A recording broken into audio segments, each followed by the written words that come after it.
શોધગામ ધામ સદગુરુ સેવા આશ્રમ તપોવનમાં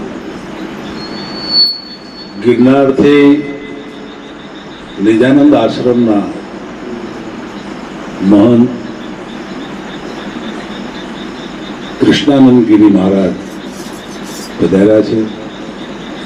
આપણે એનું હાર્દિક સ્વાગત કરીએ છીએ. પોતે થોડોક સમય પછી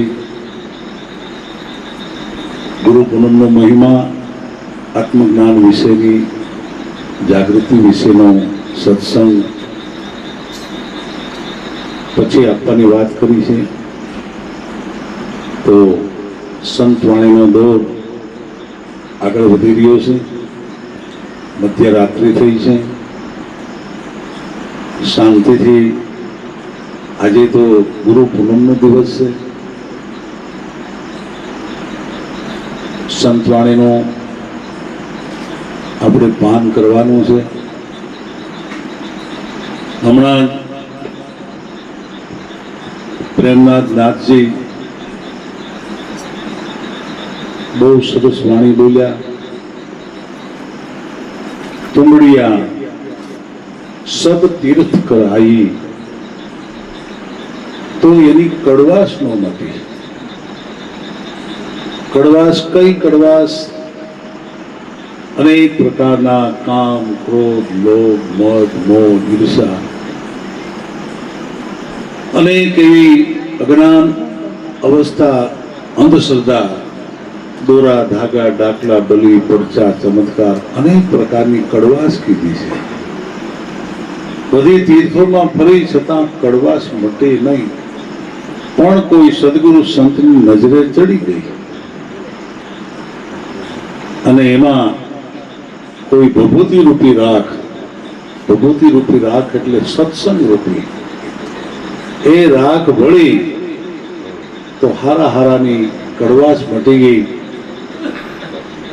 કચ્છ અંજાર શહેરમાં પણ જેસલ પણ એમ કહે છે, અમે જે હતા કડવી વેલે તુંબડા. સદગુરુ કોઈ મળે છે અને અમે મીઠા હોવા. જેસલ ગુંડો મટીને પીર બને એવા અનેક એવા ભક્ત માળના પુરાવા પીડ્યા છે. તુંબડિયા સબ તીર્થ કરાઈ. એ ભગવતી, એ સદગુરુનો શબ્દ જેને કોઈ મહામંત્ર પણ કહે છે ઋષિ માર્કોણ, કોઈ કબીર સાહેબ સતનામ પણ કહે છે, કોઈ ગંગા સતી એને વચન પણ કહે છે, કોઈ તુલસીદાસ એને નિજ નામ પણ કહે છે. તો આ જે સદગુરુનો સત્ય શબ્દ જે છે એ જેના જેના જીવનમાં કોઈ એવા મહાપુરુષના સંપર્કમાં આવવાથી આપણા જીવનની અનેક પ્રકારની કડવાશ મટે છે. અને જેમ આંબાની કલમ વળી જાય એવી આપણા જીવનમાં કલમ વળી જાય છે. આજે વિશાળ સંખ્યામાં ભાઈ બહેનો આખા ગુજરાત રાજ્યભરમાંથી ગુરુ પૂનમ કરવા આવ્યા છે. તો તમામ ગત ગંગાનો સદગુરુ સેવા આશ્રમ કેશોદ હાર્દિક સ્વાગત એનો પણ એમ અમારે ભજનાનંદી મુકેશભાઈ બારોટ તેઓ પણ બહુ સરસ મજાની ગુરુવાણી એનો પણ આપણે લાભ લઈ રહ્યા છે. છેલ્લે વધારે સમય નહીં લેતા કૃષ્ણાનંદગીરી બાપુનો જ મારે તો સત્સંગનો લાભ માટે માઇક અલગ કર્યું હતું.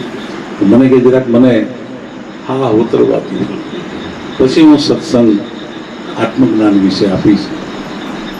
તો બીજું ભજન છેલ્લે ભાઈ બોલ્યા, પ્યાલી મેં તો પીધી. કેવી પ્યાલી? સત્ય જ્ઞાનની. કોઈ મને આમ કહે, કોઈ મને તેમ કહે, માર્ગ મેં તો એવો લીધો. પિયુના સુખને શું સમજે બેની, એ તો એના પિયરિયું જ વખાણ. જો તમારે જોવું હોય પિયુના સુખને તો પરણો વચન પ્રમાણે એવા શબ્દો વાપર્યા છે મહાપુરુષો. કોઈ બીજા શબ્દો બીજા સ્વરૂપે નથી આપ્યા. પિયું એટલે પરમાત્માનું સ્વરૂપ છે. પિયુના સુખને શું સમજે ઓલી કુંવારી કન્યા. કુંવારી એટલે જેને સદગુરુ આત્મજ્ઞાની નથી મળ્યા એની સુરતા કુંવારી કહેવાની છે. એ કુંવારી ગુરુ પૂનમનો મહિમા પણ શું સમજી શકે? એ સુરતા કુંવારી એ સદગુરુ માં ઈશ્વર ભાવ જેને જેને આપણા મહાન સંત પુરુષોને જાગ્યો હતો. ભક્ત માળમાં જોઈએ રામ કૃષ્ણ રામદેવજી અવતારી પુરુષોએ પણ સદગુરુની સેવ કર્યા છે. તો એમાં શું સમજે ઓલી કુંવારી કન્યા? એ તો પિયરિયું જ વખાણે. પિયરિયું એટલે અનેક પ્રકારની ક્રિયા કર્મકાંડ માયામાં લત રહેવું, એને પિયરિયું કીધું છે. પણ જો કોઈ સદગુરુ સંત મળી જાય તો છોડી પિયરિયું મારે જાવું છે સાસરીએ, એમાં પછી મને શરમ શેની સાની આવે, મને બોલાવે છે સદગુરુ જ્ઞાની. એવા આપણે સદગુરુ જ્ઞાનીના સૌ બાળક બન્યા છે. પૂર્વની કમાઈને નાતે આ સત્ય જ્ઞાન દરેકની ગળે ઉતર્યું છે. કેવું સત્ય જ્ઞાન! અનેક એવા ભક્ત માળ 71 પેઢી તારી ગયા. એવું ભક્ત માળનું દ્રષ્ટાંતો સિદ્ધાંતો કેવા બેસીએ. સંતવાણી તમામ જે છે એ સંતોના સંદેશા છે, એની ભલામણો છે.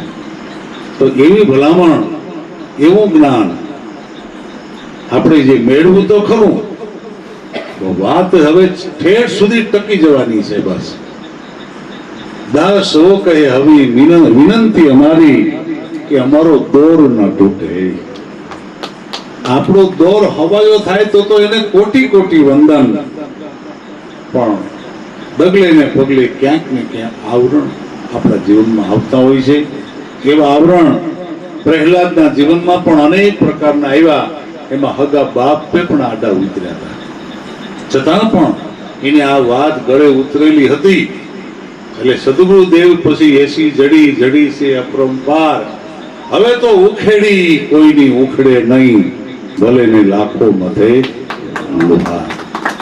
પ્રહલાદના જીવનમાં ઉખેડવા માટે કેટલું બધું સગા બાપે નેગેટિવ વલણ અપનાવ્યું હતું. અરે મીરાબાઈના જીવનમાં પણ આવું બન્યું હતું. એના પતિ પણ એને સામે થયા હતા, છતાં મીરાબાઈના વાત ગળે ઉતરી હતી. સત્ય શું ને અસત્ય શું, એવું આત્મજ્ઞાન રૂપી સત્ય વસ્તુ છે. 71 પેઢીને તારે એવી વાત છે. જન્મથી અટાણ સુધી ભૂલ થઈ હોય, તમામ ભૂલ તમામ પાપ બાળી નાખી, એવું આ જ્ઞાન છે. અને શરીર છૂટ્યા પછી માણાના માણા બનાવીની ગેરંટી મળે એવી આ જ્ઞાનની વાત છે. એવી આ 10મી ભક્તિની વાત છે. આદિ ભક્તિ સંન્યાસીની કંઈક ઋષિ મુનિઓએ જાણી, કાની પીની કેડીએ પછી એમ અનેક કોપ બંધાણી. એવી આદિ અનાદિની સંન્યાસીની આ ભક્તિ છે. એવી કૃષ્ણાનંદજી બાપુ પણ એના આશ્રમમાં દર મહિનાની ચોથને દિવસે આવી સંતવાણીનો દોર ચલાવે છે ગિરનારમાં. તો એમને પણ આપણે ખૂબ ખૂબ તાળીઓથી વધાવીએ કે આવા ભજનાનંદી સંત પુરુષો જો સાચી ગતિ તરફ જો વળે તો આ જગતનું છાપું ઘણો બધો ફેરફાર થઈ જાય. તો વધારે સમય નહીં લેતા મુકેશ બાપુ આવો, એક વાણી કરો પછી આરતીનો રાઉન્ડ શરૂ કરીએ. બાપુ આવ્યા છે. મુકેશભાઈ દર ચોથને દિવસે ત્યાં ગિરનારમાં જાય છે. બોલો સદગુરુ મહારાજ કી